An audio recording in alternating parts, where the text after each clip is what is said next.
Bonjour et bienvenue à l'invité de Thierry Dim. Nous sommes au Cameroun dans le cadre du Salon Promote. Le Salon Promote qui est le premier salon international économique d'Afrique centrale qui se tient actuellement à Yaoundé. Et nous sommes en présence de M. Emmanuel Doko qui est le directeur marketing de la société Soticam. Bonjour M. Doko. Bonjour M. Dim. Qu'est-ce qui justifie la présence de votre entreprise aujourd'hui dans un salon tel que Promote? Disons que Soticam, c'est une société citoyenne qui doit répondre très favorablement à ce type de salon qui est un salon international.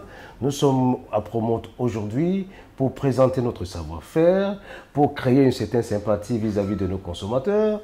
Et c'est pour ça que nous pensons que nous sommes là et que nous avons des arguments pour présenter dans le monde entier ce que nous pouvons donner comme économie produit dans notre pays.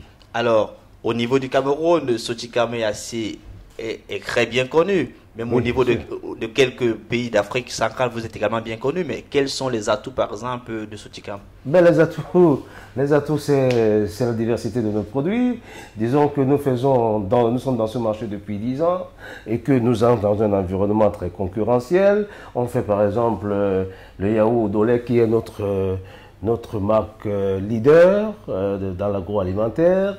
Nous faisons aussi, parce que ce sont des produits fabriqués chez nous à Soticam et commercialisés par nos soins. Donc nous avons des jus extra fresco, d'ailleurs un jus assez prisé dans le marché camerounais, même le marché de la sous-région. Donc Soticam aujourd'hui, disons que Soticam aujourd'hui c'est une société qui fabrique et qui distribue ses marques.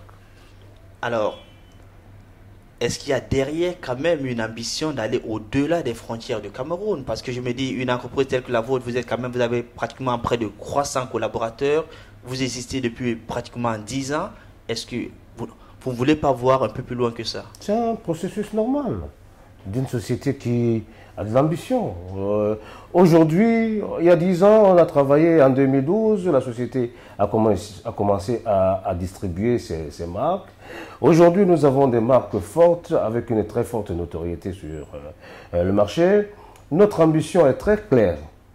Non seulement nous sommes leaders aujourd'hui au Cameroun dans l'agroalimentaire, mais progressivement, nous sommes rentrés dans la sous-région.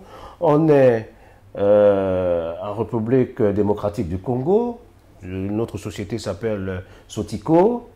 On est au Bénin. Notre société s'appelle Sodibé, société de distribution du Bénin. Donc, je pense que la société de distribution du Cameroun, c'est-à-dire la société de distribution du Cameroun, est porté pour des marques qui vont être des marques à l'échelon international. Mais vous n'êtes pas présent en Europe. Est-ce que ce n'est pas un handicap? Non, ce n'est pas un handicap. Je pense que comme je disais tantôt, c'est un programme. Oui, mais c'est quand même, ce sont de nouveaux marchés en Europe. Il faut créer des nouveaux marchés. C'est important de créer des nouveaux marchés. Il faut déjà satisfaire le marché qui est existant. Il fallait satisfaire le marché camerounais. Je pense qu'aujourd'hui, nous avons une bonne couverture sur le plan camerounais. Et si on est rentré à la sous-région, je pense que le mieux serait d'être d'abord bien implanté en Afrique. Mais les ambitions d'être à l'international, c'est une ambition normale. On est en train de s'atteler là-dessus. Aujourd'hui, si nous avons 3 à 4 sociétés en Afrique, naturellement, dans 10 ans, pourquoi pas, peut-être à court terme, on va se pencher réellement à s'ouvrir à l'international. Mais seulement, nos produits se retrouvent. Par exemple, quand vous prenez l'avion, vous allez trouver nos produits. Ça veut dire que forcément, nous sommes en droite ligne d'être un produit qui va, pourquoi pas, arriver en Suisse. C'est-à-dire les produits voyagent déjà dans l'avion, mais pas toute la compagnie, c'est ça? Non, les produits voyagent dans l'avion. Quand vous êtes dans l'avion, on vous sert du yaourt au lait. Donc, ça veut dire que les produits sont déjà des produits qui sont assez prisés. Mais maintenant, sur le plan international, on y pense fortement. Donc, nous pensons qu'aujourd'hui, nous faisons dans le conditionnement qui nous permet de s'ouvrir dans un monde international et que nous sommes prêts à avoir des partenaires à l'international. Nous sommes prêts à avoir des gens qui viennent chez nous, qu'on rencontre, pour créer un certain partenariat, parce que sur le plan économique, ça crée des emplois, ça nous rend plus forts, ça nous démarque des autres entreprises locales, et puis nous sommes assez ouverts pour ça.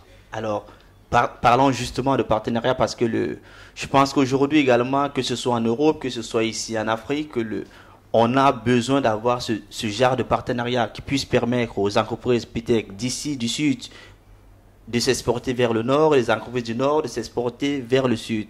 Pour vous aujourd'hui, seriez-vous ouvert donc à un partenariat ou avec une entreprise qui pourra distribuer vos produits en Europe? Sur le plan technique, il faut vous le dire, nous avons déjà un partenariat sur le plan international. Les machines que nous utilisons pour la fabrication de ces produits, ce sont des machines qui sont fabriquées en Europe. C'est la technologie de haute pointe qui est une technologie européenne. Donc nous avons des partenaires pour entretenir techniquement nos machines. Donc pourquoi ne pas s'ouvrir à l'international sur le plan commercial? On est allé chez Pronote, on a eu quelques contacts, les gens sont venus spontanément vers nous parce que notre stand était très beau, attrayant. Et puis nous-mêmes, on est allé vers d'autres, on a été aux apéros thématiques, on a rencontré pas mal de partenaires qui veulent travailler avec nous. Ben, c'était ouvert.